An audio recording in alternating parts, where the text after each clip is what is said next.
The test is in 4 parts: Part 1, Part 2, Part 3, and Part 4. Now look at Part 1. Part 1. You will hear a radio interview about an upcoming fair. First, you have some time to look at questions 1 to 4.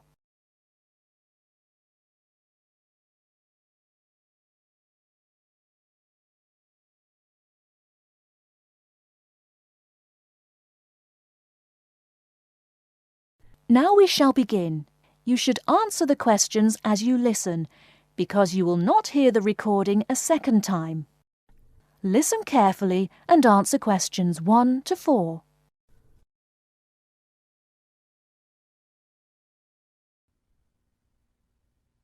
Good afternoon and welcome to City Hour, the radio show that brings you all the latest information about events in and around our city.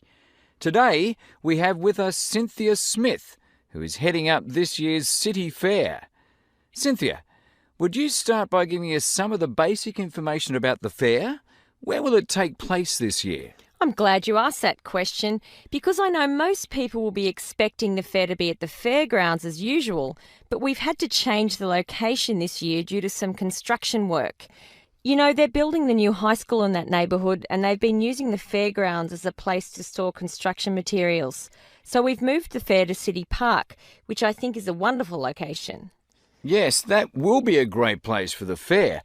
I understand that the fair begins on Friday morning with a special opening event. Actually, it won't begin until that evening, but you're right about the special event. Traditionally, we've begun with a parade, but this year our opening event will be a special dance performance. And the most exciting part is that the mayor will be one of the dancers. The mayor is a woman of many talents. Cynthia, could you tell our listeners about the price of admission? What will it cost to attend the fair? We're trying to keep the price down as much as possible.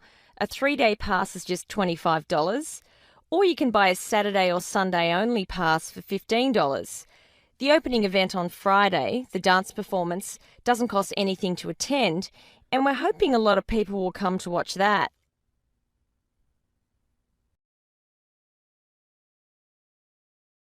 Before you hear the rest of the conversation, you have some time to look at questions 5 to 10.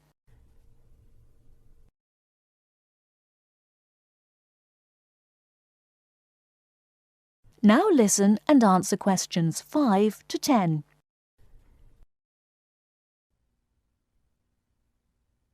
Could you tell us about some of the events planned for Saturday and Sunday, the main days of the fair? We have a lot of exciting things planned. There are a number of events especially for children, including a clown show on Saturday afternoon. On Saturday evening, we've got an event that can be enjoyed by the whole family, a concert by the lake. I'm sure that will be a popular event.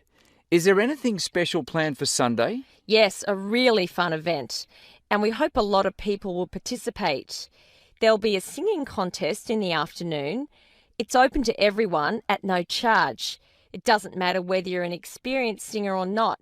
If you've always dreamed of singing on stage, this is your chance. That sounds like a lot of fun. I think it will be. I'd also like your listeners to know that besides the special events I've mentioned, there will be things taking place all weekend. For example, at the food court, international food will be served. You'll be able to sample dishes from all around the world.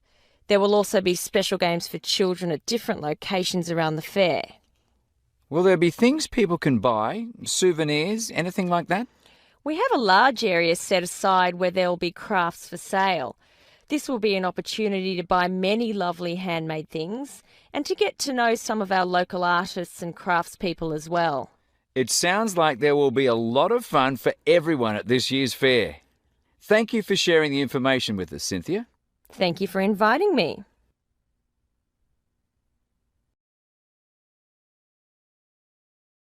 That is the end of Part 1.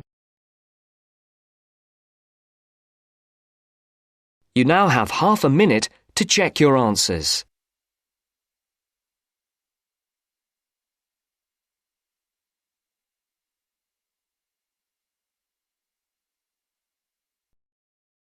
Now turns to Part 2. Part 2.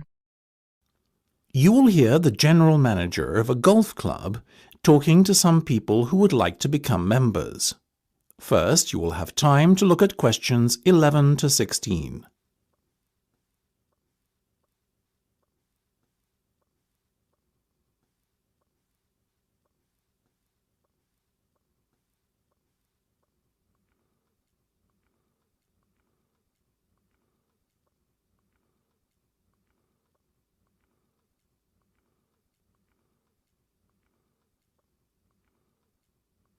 Now listen carefully and answer questions 11 to 16. Now, ladies and gentlemen, thank you for coming to this meeting. Demand for membership places has far exceeded our expectations this year, so it was decided to gather you all here together to go through the process step by step, once rather than many times with each of you individually. The first thing you need to do is not fill in the application form. This, you see, is a waste of time, unless you have found an application sponsor. Your sponsor must be an existing full member of the club. Now, once you have your sponsor, you should log on to our website and fill in and send through the membership form. You will be prompted to provide the relevant deposit at the same time as you submit your application. You may do so using any major debit or credit card. The next step is for you to attend a general meeting of the club. There are typically meetings held once a month. After the club meeting, you will then be required to wait a while in order for the club committee to examine and, if all is in order, approve your application. It may be necessary to ask you to come forward for an additional interview before approval is granted, depending on the circumstances. Now, once you have been approved, you are almost a member of the club. All you need to do then is pay the remaining balance of your membership fee. Having done this, you are officially a member of Blainrow Golf Club. However, you cannot start to play in competitions until you have acquired your handicap. In order to do this, you must send in 3 cards. The committee will then issue you with a club handicap within 7 days on the basis of how you performed in each of the 3 rounds you played. Before you hear the rest of the discussion, you have some time to look at questions 17 to 20.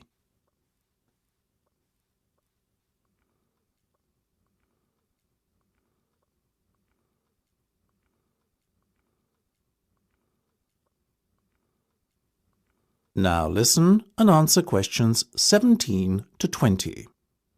Now, I won't spend much more than a few minutes on this, but let's go through the different membership types quickly now. Remember, all the information I'm about to give you and more is available on our website. The first category is Full Ordinary Member. Basically, this is a full membership that gives you full playing rights during competitions, and for casual golf as well. It costs £10,000 to become a full member, or alternatively, 4 instalments of £2,500.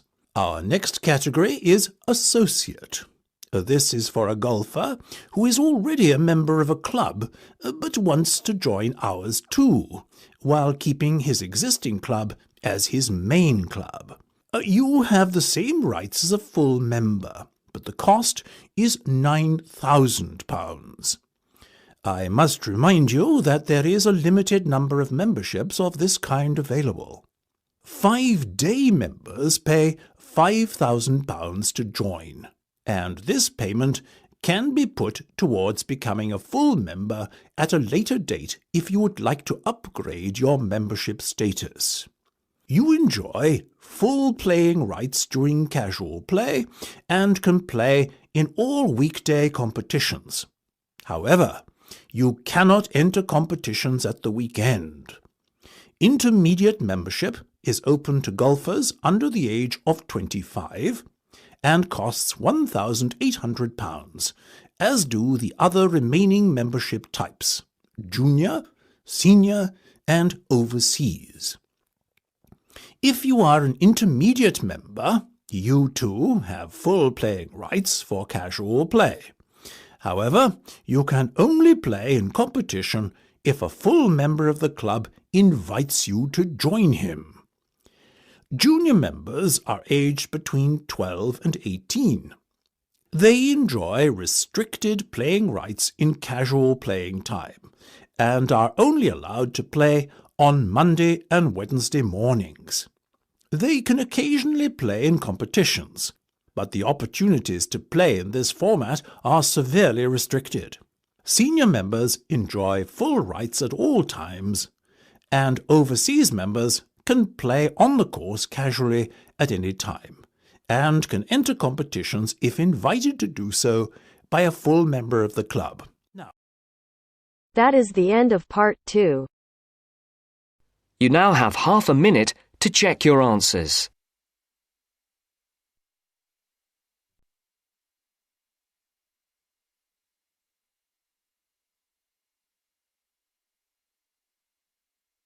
Now turns to part 3. Part 3. I have with me today Matthew East, a registered osteopath and a supporter of alternative techniques in healthcare.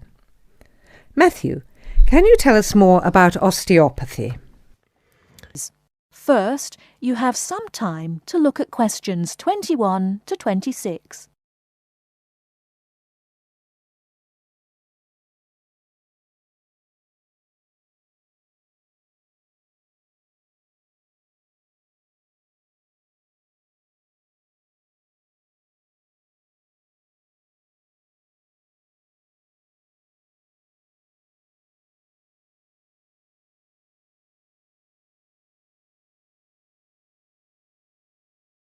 Now listen carefully and answer questions 21 to 26.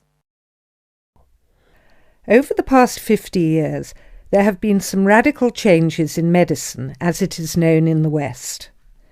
This is largely the result of vast improvements in technology, but also in the rising importance of alternative treatments. I have with me today Matthew East, a registered osteopath and a supporter of alternative techniques in healthcare. Matthew, can you tell us more about osteopathy? Well, perhaps the first thing I should say is that the term alternative is actually a little misleading, as I am referring to approaches and attitudes to health that were in common use long before Western medicine was established. I prefer the term natural. Anyway, I'll begin by telling you a little about osteopathy. Basically, osteopathy is the manipulation of muscles in order to alleviate stresses and tensions that lead to pain.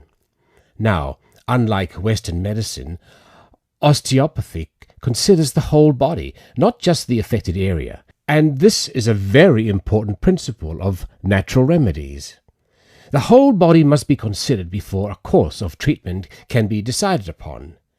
You see, the aim of therapies like osteopathy is not only to repair the body, but also to get the body treating itself. And this does not come from treating the symptoms. To give an example, I recently treated a 2-month-old baby who was screaming all day and was even worse at night. The couple had taken the baby to their doctor, but the only advice they were given was that the baby would grow out of it. However, the real problem stemmed from a difficult birth, which put pressure on the baby's neck.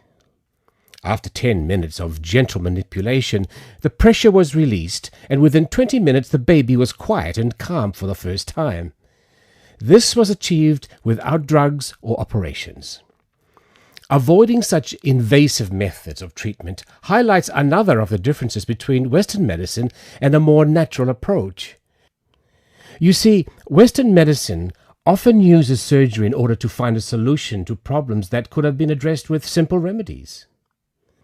A medical approach that looks closely at how essential an operation is before it is performed would offer patients a considerably less stressful method of treatment, not to mention the financial savings. Natural remedies actually amount to about 10% of the cost of a Western course of treatment. Before you hear the rest of the talk, you have some time to look at questions 27 to 30.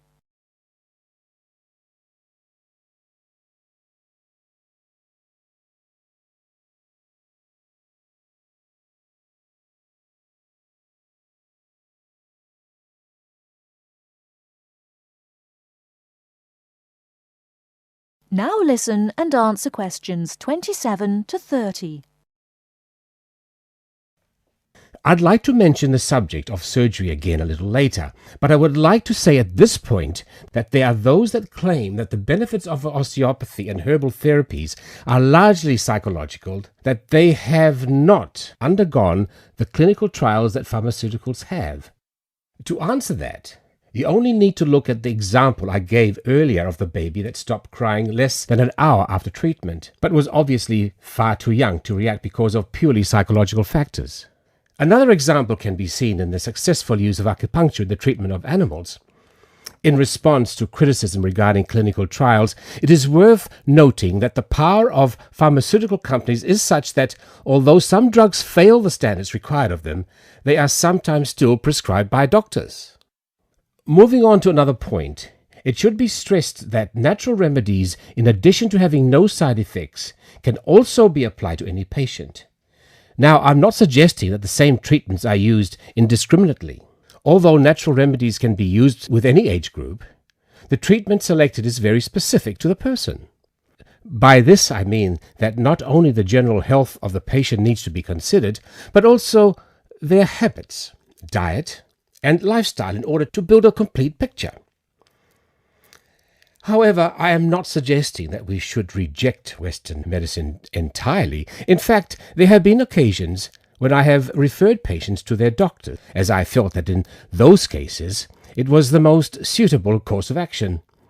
There are many situations in which it is by far the best option. Take emergency surgery, for example. Obviously, more natural remedies do not provide the speed required in such cases. The best solution would therefore be an open-minded combination of the two forms. Well, thank you very much, Matthew. That was a very interesting insight into natural treatments. Next week we'll be inviting Dr. Moore. That's Moore, onto the programme to argue his case as a doctor. Until next week, then. Goodbye. That is the end of part 3. You now have half a minute to check your answers.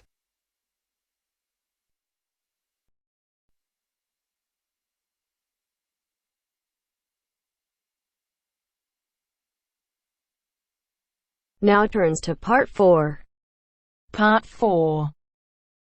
You are going to hear a talk about some British customs.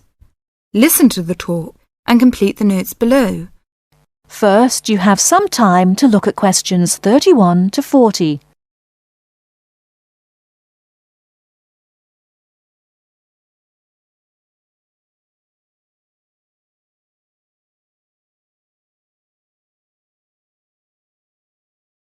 Now, listen carefully and answer questions 31 to 40.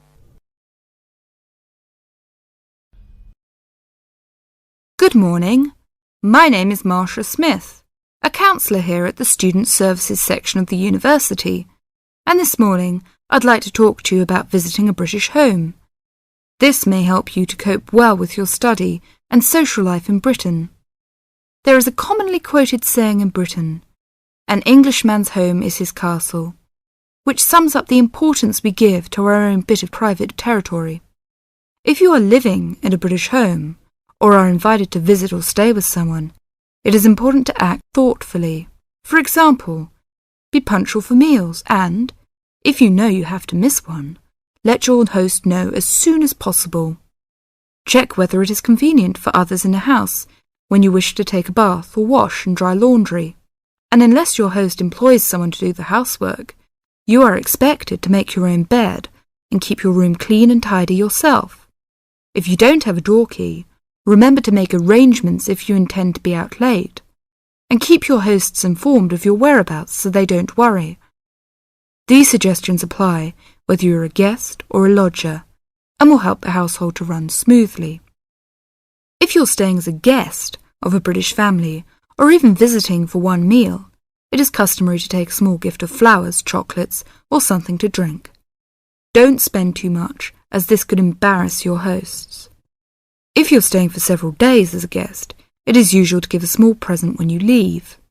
Usually, you will get onto first-name terms with people you meet quite naturally and quickly. If you're unsure, continue to use their family name, surname, and title until they ask you to use their first name. Older people, and those with whom you have a more formal relationship, may prefer to stick to surnames, for example, Dr. Smith or Mrs. Smith. If you're going to eat with British people or to stay with a British family, you may want to know if there are things that they normally do or don't do at the table. Rather than worry too much about rules, you may like to watch other people and copy what they do. It also helps to understand a few customs first. Both at home and in restaurants, people normally wait until everyone has got their food before they start eating. However, they will start before this if someone says, "Please don't wait," or "Don't let it get cold." When people have started, they keep their cutlery, knives, forks and spoons on the plate when they are not using them, and leave them on the plate when they finish the course. For each course, different cutlery is used. You may also notice that people don't usually spend much time at the table talking, drinking and smoking. In fact, after dinner at home, it's fairly common for everyone to leave the table together and have coffee in the living room. If you are staying with a family or visiting informally, it's usual to offer to help with household chores, for example, clearing the table and washing up the dishes after a meal. Even men are expected to offer, though you may not be accepted. At a more formal meal, however, the host won't normally expect guests to help. That is the end of part 4. You now have half a minute to check your answers.